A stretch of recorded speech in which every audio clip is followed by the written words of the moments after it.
December 7th, 1941.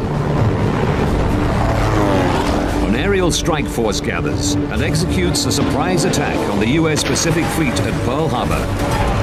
Its aim, to bring a nation to its knees.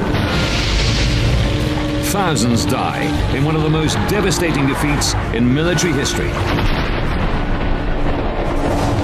Now, by examining events leading up to the attack and analyzing previously classified military records, a Japanese intelligence expert discovers why the raid was such a total disaster for the Empire of Japan.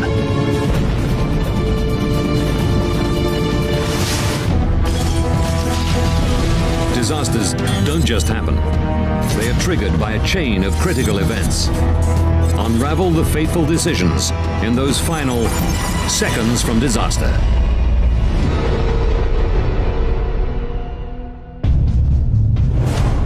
"4 a.m. The Sea of Japan, 6,500 kilometers from Pearl Harbor. For Japan's strategic mastermind, Admiral Isoroku Yamamoto, today is the culmination of years of research and planning. The attack on Pearl Harbor will be the first blow in a wave of attacks across the Pacific as Japan seeks to carve out an empire. Now, the planning is over, and the storm is about to break.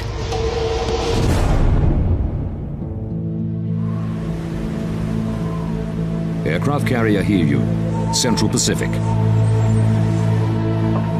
Putting the plan into action is down to Japanese naval aviators like Takeo Shiro. First thing in the morning, I woke up and went up onto the flight deck. There was maybe 50% cloud cover, so I thought this will be okay. We'll be able to attack. As the observer on a Type 97 carrier attack bomber, he'll be in the first wave of the attack that plunges his nation into war. I thought it would be one hell of a day. If Japan provoked or started a war, it would probably last for a very long time, and we might die here today. I thought it would be terribly serious for the country. The Japanese air crews who will spearhead the attack are under no illusions about the scale of the task that faces them. We were prepared to die in battle. We were told to write a farewell note home to our parents with some of our hair and nails as mementos. So we cut our hair and nails and wrapped them up with the farewell message so that if we did die, they could be delivered home. 6:30 a.m. Battleship Row, Pearl Harbor. Deep in the armored belly of the battleship USS Arizona, Don Stratton starts the day like any other Sunday with the ship in port. One Sunday morning was just a clean sweep down. Sunday was just kind of a leisure day for everybody. Everyone on the warship is running to a peacetime routine. I did have some extra oranges on the chow table, and I was going to take them down to sick bay to a buddy of mine. Moored at the east side of the anchorage is the heavy cruiser USS San Francisco. Marine Private Mal Middlesworth is one of the skeleton crew manning the ship while it waits for repairs. Duties are light, and the crew makes plans for their shore leave. There's a lot of conversation. What you did on last Liberty, what you're going to do on this Liberty, what time you're coming back. You might talk about some mail that you gotten home. 370 kilometers out to sea, the storm is gathering. This captured Japanese film shows the final moments as the massive strike force of 180 bombers and fighters gets underway. The fighters were on the leading edge, then carrier dive bombers, then carrier attack bombers at different heights, with horizontal formations too. We flew around above the task force, getting into position. And then, when we were all in formation, we set off. 7:02. Opana Point, Hawaii. At a newly installed radar site in the far northwest of Oahu, novice operators George Elliott and Joseph Lockhart have something unexpected on their screens. The radar shows more aircraft than they've ever seen heading inland at high speed. Their report comes to Army Lieutenant Kermit A. Tyler. He's expecting a flight of B-17 bombers from the mainland.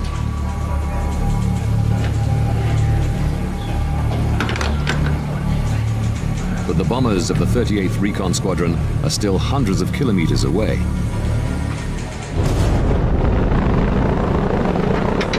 The planes on the radar scope are an aerial armada, the first wave of the strike force for the most powerful carrier fleet ever assembled. And the 84,000 servicemen on the island of Oahu have no idea what's about to hit them. The first wave of Japanese bombers flies south across Oahu completely unopposed. For Takeo Shiro, it seems more like a training flight than war. In training, we used a large model of the whole island, with mountains, cane fields. So on the mission, it was as if I saw that model. When I flew over the mountains and cane fields en route, it felt like somewhere I'd been or seen before. Only when the first wave of Japanese planes arrives over Honolulu can they be sure that they've achieved total surprise. Seen from above, I felt it was just a quiet, pretty town. Realizing they've caught the Americans off guard, the Japanese break radio silence to signal the aircraft carrier Hiryu with the pre-arranged code words Tora, Tora, Tora, meaning tiger, tiger, tiger, or attack, attack, attack. From this moment, every plane in the aerial armada is supposed to follow a carefully orchestrated attack plan. If we achieved a surprise attack, Plan A was for the torpedo bombers to go in first, with the carrier dive bombers afterwards. If the enemy saw us coming and was fighting back, Plan B was for the carrier dive bombers to attack first, and our aerial torpedoes would go in last of all.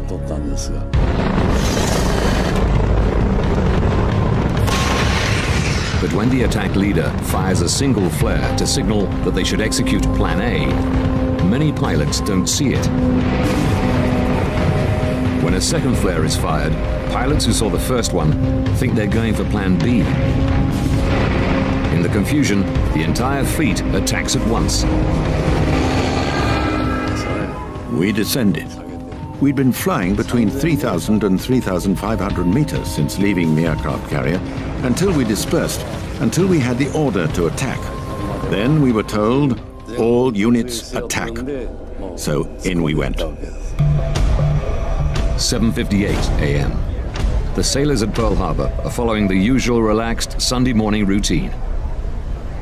It's a beautiful, typical Hawaiian day, sun shining. I had the 8 to 12 watch. And on that watch, you go out and make colors. That means you raise the flag on the fantail or the back portion of the ship. Sweeping in from the north, the torpedo bombers spearhead the Japanese attack. There were no aircraft carriers, but several battleships lined up. I think we attacked the one that was on the outside, two from the front, the West Virginia. As navigator and bombardier, Takeo Shiro is responsible for releasing the torpedo at exactly the right point. Pearl Harbor is quite shallow. It's only around 12 to 13 meters, so it was vital that the torpedoes did not just bury themselves in the harbor mud. And that's why we released at a low altitude. Lieutenant Matsumura was in front of me, and he told me exactly when to drop it, saying, "Ready? Fire!" And I pulled it immediately. one quick movement. We realized from the wake that it was running beautifully. The attack is underway before the American sailors know what's hit them. In the depths of the USS Arizona, Don Stratton never gets the chance to see his buddy in sickbay. When the explosions begin, he rushes to his duty post. It's the start of a battle that'll see thousands of sailors like him fighting for their lives.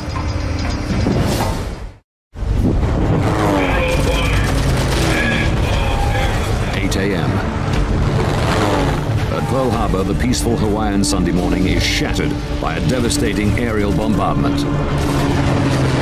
The onslaught catches U.S. servicemen like Mal Middlesworth completely off guard. I heard this horrible explosions. I thought, my God, what are they doing? On Sunday? It's obviously a drill, but it looks very realistic. Together with more than 1,000 other sailors on the USS Arizona, Don Stratton is plunged into the fight of his life. I went out on the forecastle and the sailors were pointing and hollering and pointing toward Ford Island, and looked over there, and we could see the bombs landing and the planes banked, and we could see the red sunrise on the planes, and we knew right away it was the Japanese.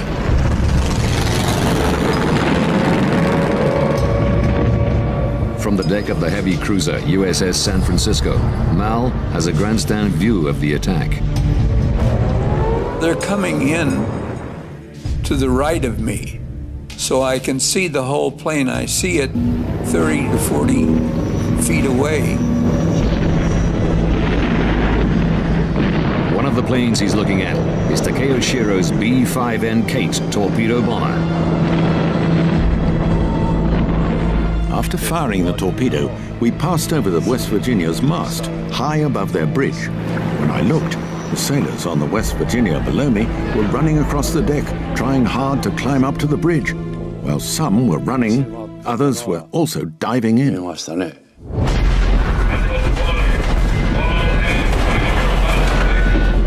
The sailors and Marines on the American battleships quickly overcome their shock. But vital seconds pass before the Americans can muster any sort of meaningful defense. When we seen them bombing the Fort Island, we knew something was going on, and we know the ships were going to get bombed, and we headed right for my battle station.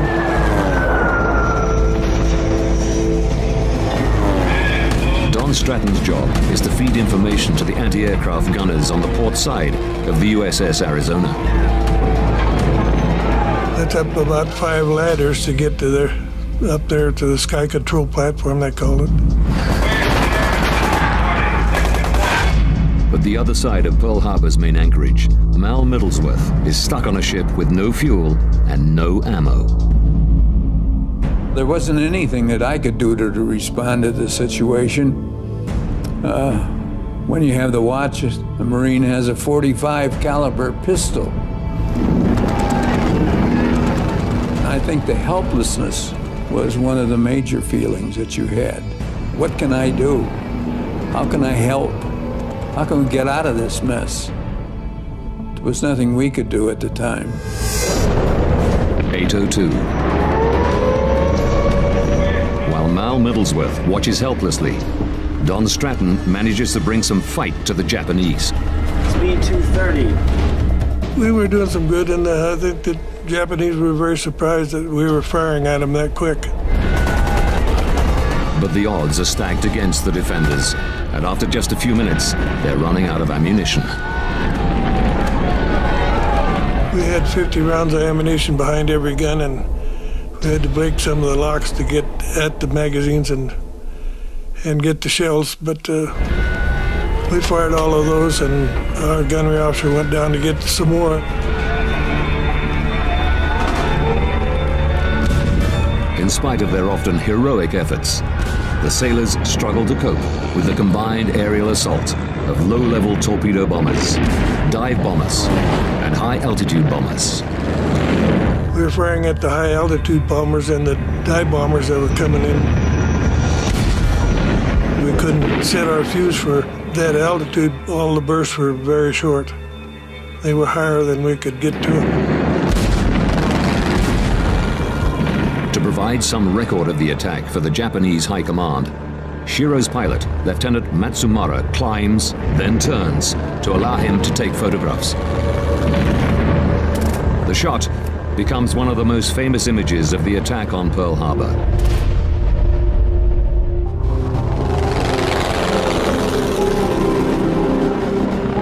While the defenders are still reeling from the torpedo strikes, the Japanese unleash their most devastating weapon. Flying in precise formation, 10 high-level bombers target the USS Arizona. The Nakajima-type 97 bombers are equipped with 500-kilo armor-piercing bombs converted from battleship shells. To guarantee hits from high altitude, every plane has to keep tight formation and drop simultaneously. Using a small, white, rectangular flag, the lead bomber signals the formation to release their bombs. From a height of 3,190 meters, the bombs will take 26 seconds to reach the Arizona. 8:10 a.m. Disaster strikes. One bomb hits the deck of the USS Arizona just to the right of turret number 2. It plunges through more than 12 centimeters of armored steel lining the deck to start an incredible explosive chain reaction in the guts of the Leviathan. 4 decks down, the bomb sets off a flash in a powder room which ignites 2 more explosive stores. The superheated gases from the explosion smash into the 33-centimeter armored wall of the front bulkhead and deflect upwards, causing a huge fireburst in front of turret number 1.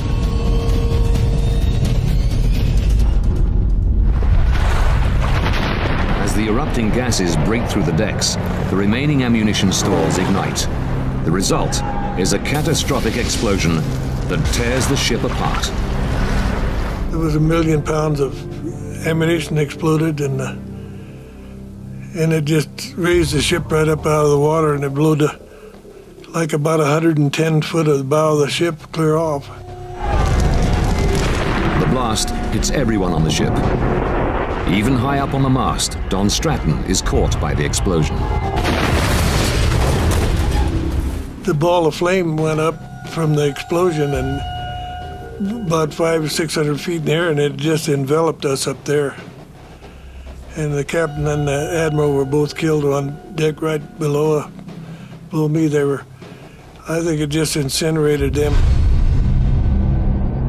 From his watch position on the cruiser San Francisco, Mal Middlesworth looks on helplessly as the explosion heaves the 30,500-ton USS Arizona out of the water. It was total devastation. I mean, it was unbelievable, beyond anything I'd ever seen or anybody would ever think about. On board the Arizona, Don Stratton is miraculously still alive, but only just.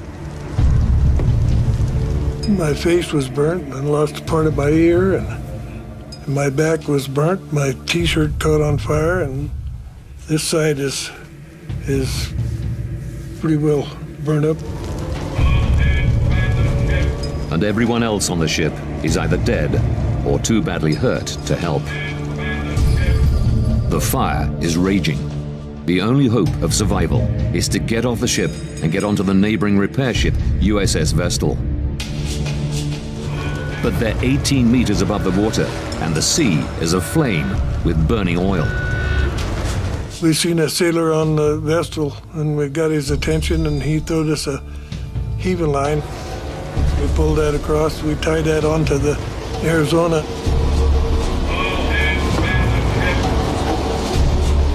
With burns covering 65% of his body, Don Stratton is in excruciating pain. But there's no one to help. If he wants to live, he has to get himself out of there. His skin is badly burned, and gripping the rope is hard. When we started to cross the line, it just took the skin off my arms. It's like you would take off a sock.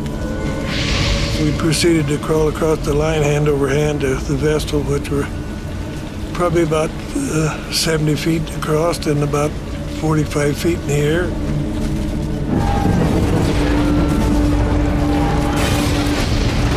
Even while ships are sinking all around them, the soldiers and sailors defending Pearl Harbor fight back with all they've got. 8:30 a.m. As suddenly as it began, the onslaught stops. Once the first attack was finished, you didn't know what to expect. There were rumors that the Japanese were landing on the North Shore. So nobody really knew what was going on. Nobody knew if there was going to be a second or a third attack. But we had that interval to get weapons and ammunition. The U.S. Army has been caught hopelessly off guard. They use the precious minutes to get a few fighters into the air. And the Japanese have not yet finished their assault. 8:50. 20 to 30 minutes after the first wave of bombers hit, another 170 aircraft strike, hammering the targets already hit by the first wave.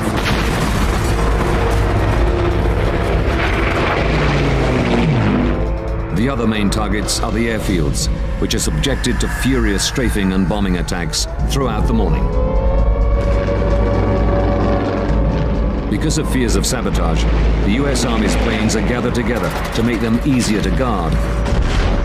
But that also makes them easy targets for the Japanese.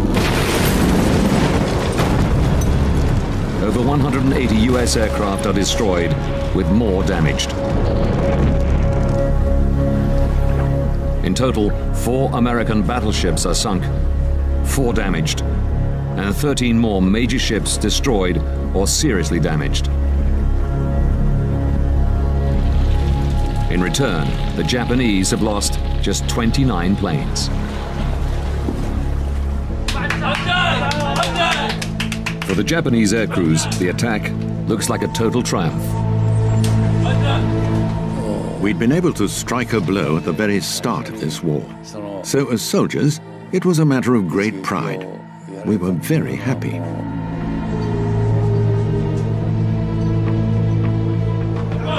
When the Japanese pilots return to their carriers, they receive a hero's welcome. All of the lads in our torpedo bomber squadron from Hiryu managed to return safely. When we got back, sailors on the ship greeted us with cheers of Banzai. For Takeo Shiro, relief is the overwhelming emotion. Because we'd managed to achieve a surprise attack, I felt somehow that my life had been saved. With their mission complete, the air crews are allowed a few minutes to take in their accomplishment. The captain had the whole crew assembled and voiced his appreciation, saying, "Thank you for your hard work." For the Japanese air crews, the attack is a total triumph.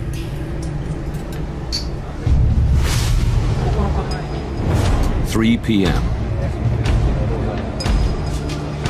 As soon as the aircraft are recovered and stowed for transit, the commander of the carrier strike force, Admiral Chuichi Nagumo, orders the withdrawal. The performance of the Imperial Japanese Navy has exceeded all expectations. The attack has sunk more ships, and losses have been lower than in even the most optimistic Japanese predictions. But even so, it has in fact totally failed. The Sea of Japan, 6,500 kilometers from Pearl Harbor. Amidst all the joy of a successful attack, all the congratulation, one man is not swept away by the excitement of victory. The mastermind behind the mission, Isoroku Yamamoto, can see what others can't. Far from being a triumph for Japan, the attack is an utter disaster.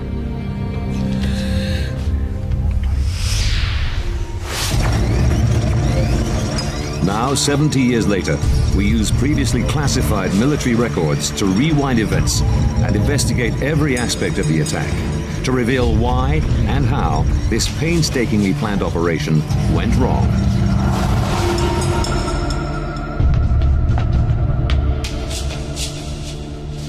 Japanese intelligence expert Tosh Minohara will uncover a series of miscalculations by the Japanese military that led to disaster on a scale that totally changes the course of the nation's history.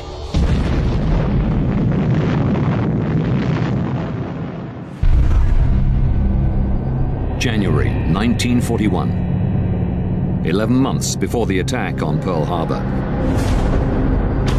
The operation is conceived as part of a bigger Japanese plan to build a Southeast Asian empire spanning China, the East Indies, and Malaya.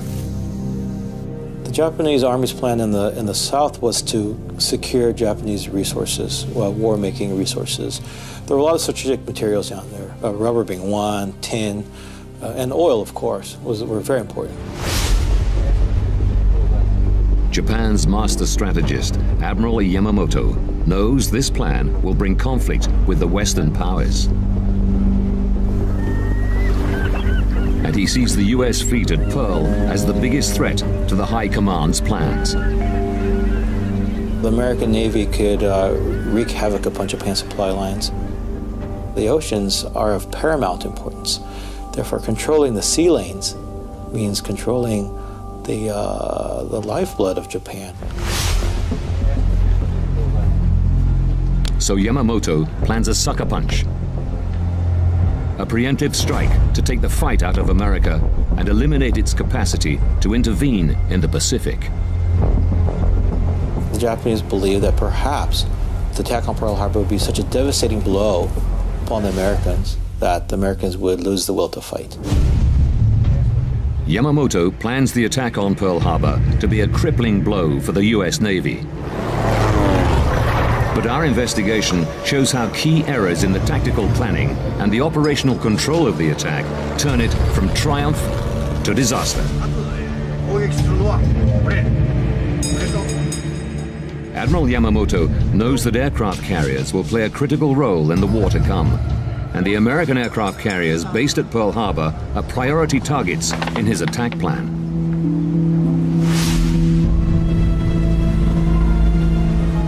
Throughout the build-up to the attack, the Japanese task force receives regular intelligence about the US ships at Pearl. December the 1st, 1941. 6 days before the attack, they're still uncertain about the disposition of the American carriers when they receive the coded message, "Climb Mount Niitaka," ordering them to proceed. Just hours before the attack is due to start, the task force receives a critical update. The Japanese received intelligence more than 6 hours before the attack that there were no carriers. But they also knew that the Americans were not prepared for this attack. Fortunately for the Americans, the aircraft carriers are not in Pearl Harbor at the time. When the attack hits, the carriers Enterprise and Lexington are at sea, delivering planes for Marine Corps fighter squadrons. And the USS Saratoga is on its way to San Diego for repairs. Commander of the strike force, Admiral Chuichi Nagumo, faces a decision. Take advantage of the element of surprise and attack, knowing that he'll miss some important targets, or take a unilateral decision to call off the attack. Yamamoto's preoccupation with eliminating the US Navy's carriers is not shared by Nagumo, who's making the critical decisions in the field. Had Yamamoto given him a choice to choose his fleet commander, it most likely would not have been Admiral Nagumo. But Yamamoto is unable to choose the best man for the job of leading the task force because his hands are tied by the traditions of the Imperial Japanese Navy. The Japanese Navy functioned like a bureaucracy. He could not skip over someone of Nagumo's rank for a junior officer. It was that the pecking order was there, it was Nagumo. And with Nagumo in charge, there's just one priority for the Japanese attack. The most important Japanese priority during this attack are the battleships. They want to knock out as many ships as possible. Because of Nagumo's preoccupation with the battleships, the attack is launched, even though there's no chance of hitting the US Navy's vital aircraft carriers. It's a critical mistake.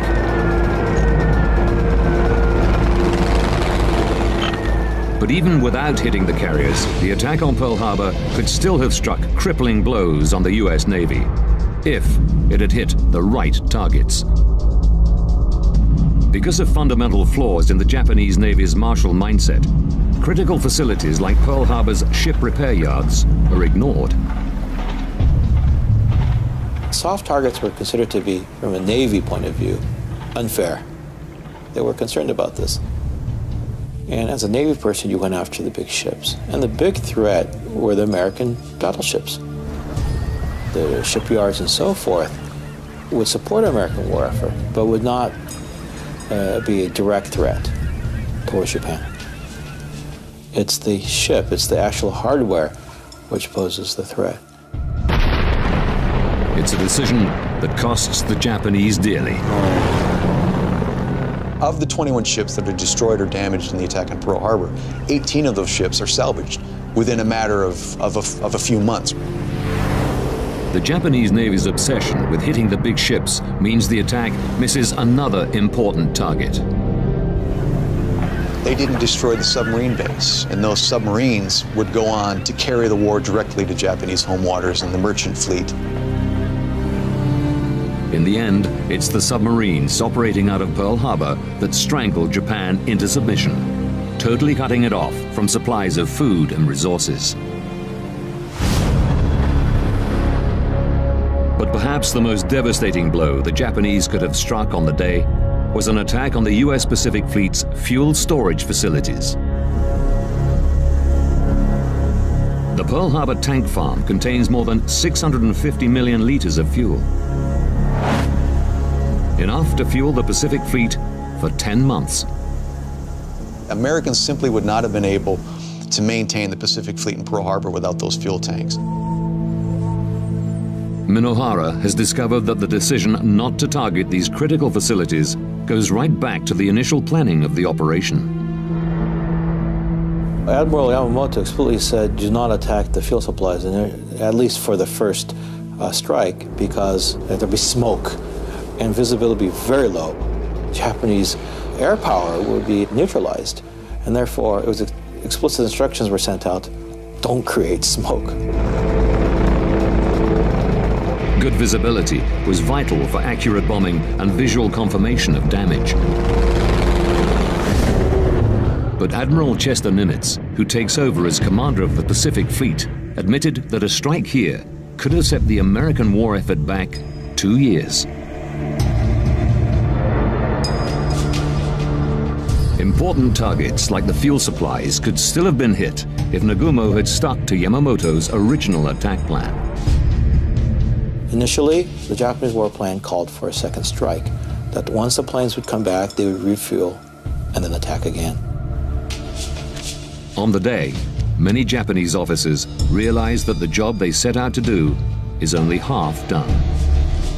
Everybody thought that a second strike was necessary.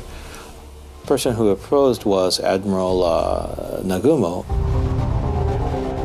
Admiral Nagumo is in overall charge of the task force.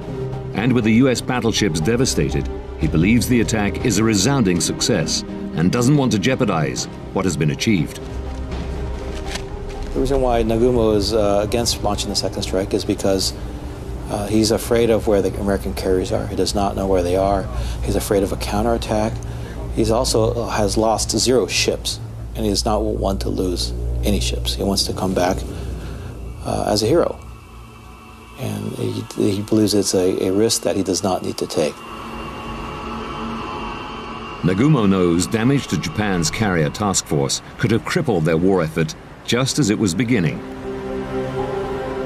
He feels he has no choice but to withdraw while his force is intact. It's a fateful decision, and one that frustrates Yamamoto. Nagumo's decision not to launch the second strike is the final critical mistake in the execution of the attack on Pearl Harbor. America's capacity to fuel and repair its fighting ships is undamaged.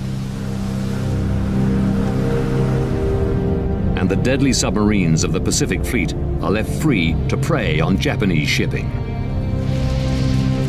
The US Navy is down, but far from out. The news of the apparent success of the attack causes widespread jubilation among Japanese naval officers. But straight away, Yamamoto is aware vital targets have been missed. As Yamamoto hears the news, people all around him were in a very joyous mood. There was celebration, there was smiling. Yamamoto himself was in a very, very dark state. Unlike his fellow officers, Yamamoto has lived and worked in the USA and understands the fearsome industrial strength of his enemy. He fears his sucker punch will prove not to be the knockout blow he was hoping for. Yamamoto realized that the war had started, and this would not be an easy war, and so he could not celebrate.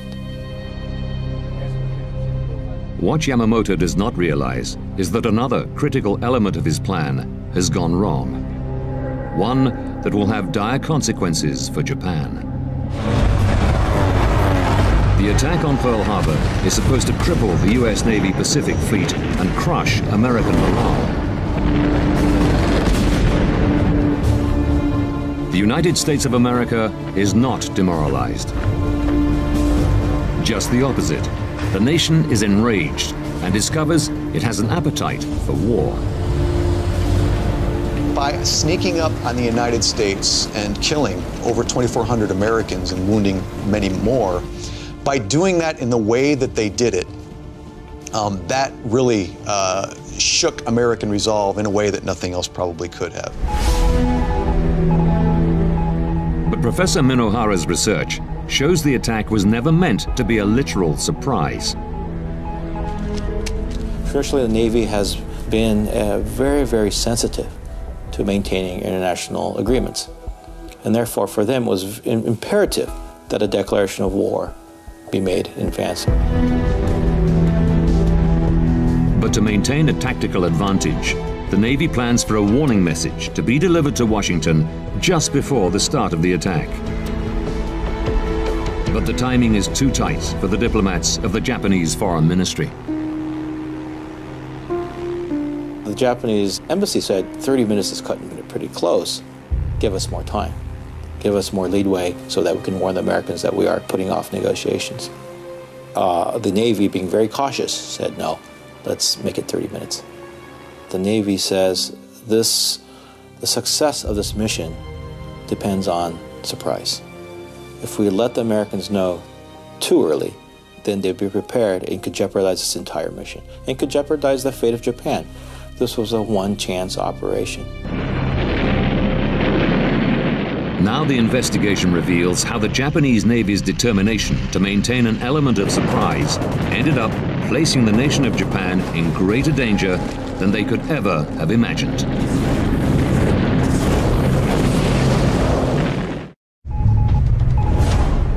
December 6, 1941.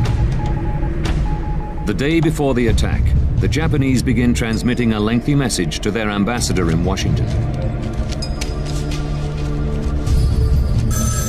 It is to be delivered to the American Secretary of State, Cordell Hull, at 1 p.m. Washington time, 30 minutes before the attack begins. Divided into 14 parts, this message is to break off negotiations with the Americans and serve as Japan's declaration of war. The problem was with the last 14th part. And according to the embassy staff, I mean, they have their say, and they said it came very late. That they had waited, it did not arrive, they thought that it'd come in the next morning.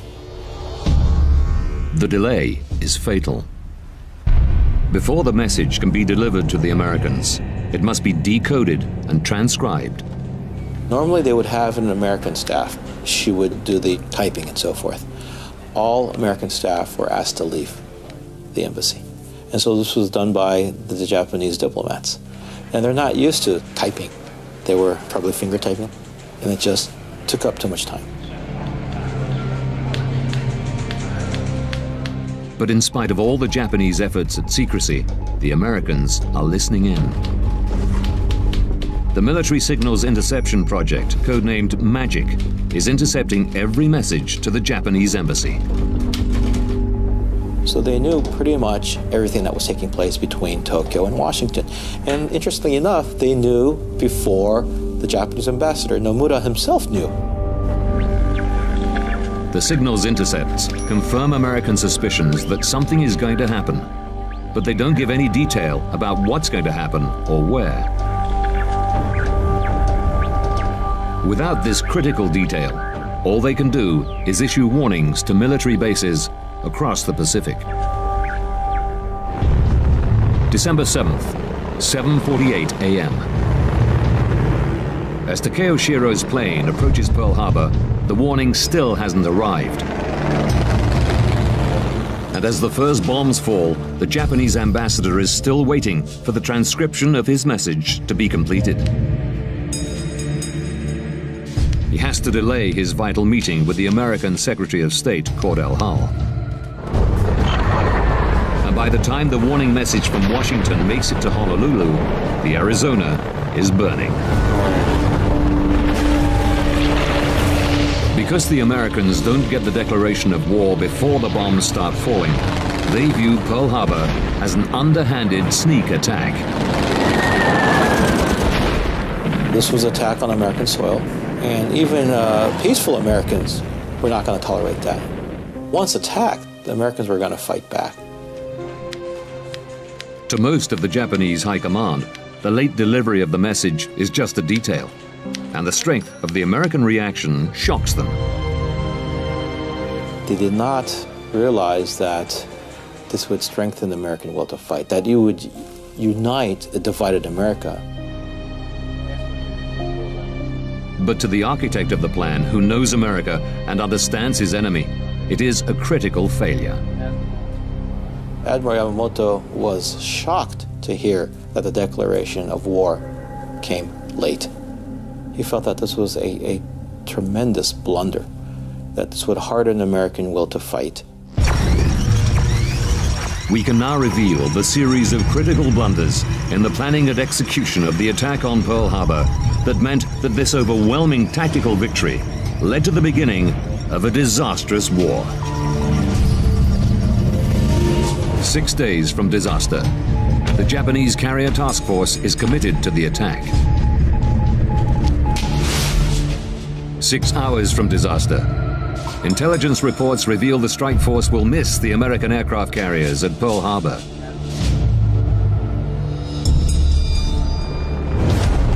At 8:10 a.m. Japanese bombers totally destroy the USS Arizona with a catastrophic loss of life. The message that Japan is ending negotiations with the US arrives only after the deadly blow has been struck. 10:30 a.m. With Pearl Harbor's critical facilities defenseless, the Japanese withdraw, and the home of the US Pacific Fleet lives to fight another day. But according to Minohara, Japan's greatest error is the decision to target Pearl Harbor at all. Prior to the attack, America would not have stood in the way of most of Japan's imperial ambitions. It was quite evident, and documents, diplomatic records show this. The American public did not want war. But Japan misreads America's mood. The empire makes one of its greatest blunders and pays the ultimate price.